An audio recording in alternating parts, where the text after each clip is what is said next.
रोज वाडीवरी police स्टेशनच्या हद्दीमध्ये एका अल्पवयीन मुलीचा मर्डर हा काल झालेला होता। याच्यामध्ये कुठल्याही स्वरूपाचे क्ल्यू नव्हते, कुठल्याही स्वरूपाचे पुरावे उपलब्ध नव्हते। यामध्ये मुलींची आयडेंटिटी क्लिअर नसल्यामुळे ती आयडेंटिटी एस्टॅब्लिश करण्यासाठी संपूर्ण राज्यामध्ये मेसेज केले गेले। याच्यामध्ये आम्हाला civil line police station Akola या ठिकाणी एक मिसिंग दाखल आहे याची माहिती मिळाली। त्या मिसिंगच्या आधारे त्या मिसिंग व्यक्तीच्या आईवडिलांना संपर्क केला असता व त्यांना फोटो दाखवला असता त्यांनी ही मयत मुलगी ही त्यांचीच असल्याचं कबूल केलेलं आहे। त्याच्यानंतर त्यांना जे संशयित आरोपी वाटत होता त्या संशयित आरोपीचा शोध घेतला असता तो सातपूर हद्दीमध्ये सातपूर कॉलनी या भागामध्ये संशयित पद्धतीने फिरताना रात्री उशिरा सापडला। त्याला विचारपूस केली असता त्यांनी गुन्ह्याची कबूल दिलेली आहे।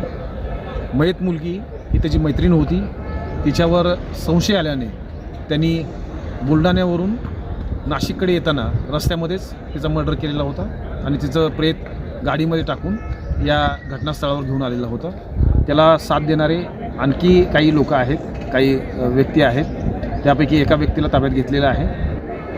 इतर काही साथीदार आहेत का याची माहिती देण्यात येत आहे। सर्व संबंधित जे पुरावे आहेत ते जमा करण्याचं काम सुरू आहे।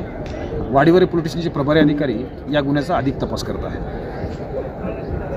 सर, तो जो आरोपी होता तो नाशिकला कुठे कॉलेजला? आरोपी हा संदीप फाउंडेशन या कॉलेजमध्ये FYला शिकत होता आणि मुलगी ही 11वीमध्ये अकोला या ठिकाणी शिकत होती।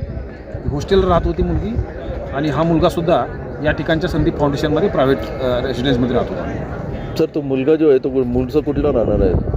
मुलगा आणि मुलगी ही दोन्ही बुलढाणा जिल्ह्यातील रहिवासी आहेत। त्यांचे दोघांचे आईवडील हे जवळचे मित्र आहेत अशी प्राथमिकदृष्ट्या माहिती मिळते आहे आणि त्यांनी हे प्रेम प्रकरणातून अशा स्वरूपाचा टोकाचा निर्णय घेतला।